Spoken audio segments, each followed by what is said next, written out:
itu terjadi berarti kebanyakan orang belum melihat manfaat itu sebagai yang optimal. Nah, mungkin upaya untuk membuat program-program yang mengarahkan kepada azas kemanfaatan dengan berbagai macam cara itu bisa menjadi program yang ditonjolkan di kuartal kedua gitu. Begitu juga kuartal ketiga atau keempat. Jadi ini sesuatu program yang harus berputar.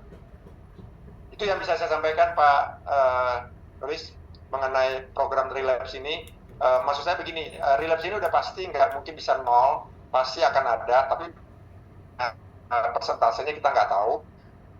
Cuma dia memang harus berkala per 3 bulan agar kita bisa memonitor berapa persen yang relapse, karena di situ akan kelihatan kalau tadi orang yang sudah siap 10% tiba-tiba menjadi 8%, berarti kan 2% ada relapse. Nah, itu kan bisa kita monitor orang per orangnya juga sebenarnya. Kadang-kadang kita bisa adakan proses konsultasi secara langsung kepada yang bersangkutan.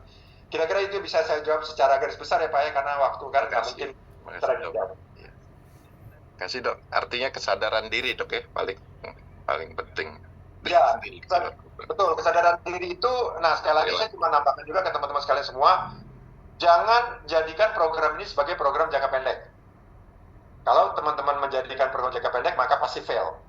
Ini harus program jangka panjang. Sama seperti kita bicara safety culture, kita juga bicara tentang healthy culture, ini harus program jangka panjang. Jadi kita harus sabar gitu, sabar. Tahun pertama mungkin nggak sabar, karena banyak sekali program-program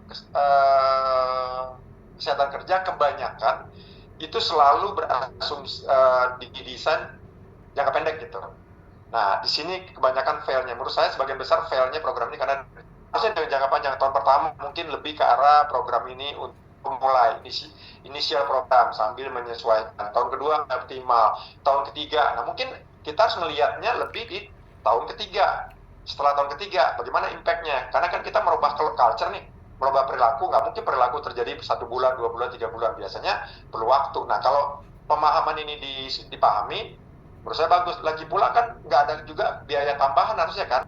Toh screeningnya kita lakukan berbarengan dengan medical check up kan.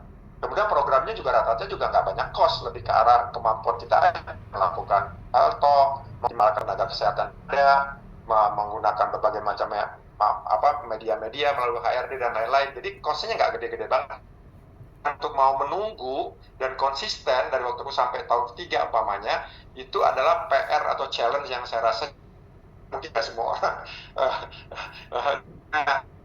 atau tertarik untuk melakukan ini. Itu tambah dari saya Pak. Thank you. Baik Dok, terima kasih banyak Dok.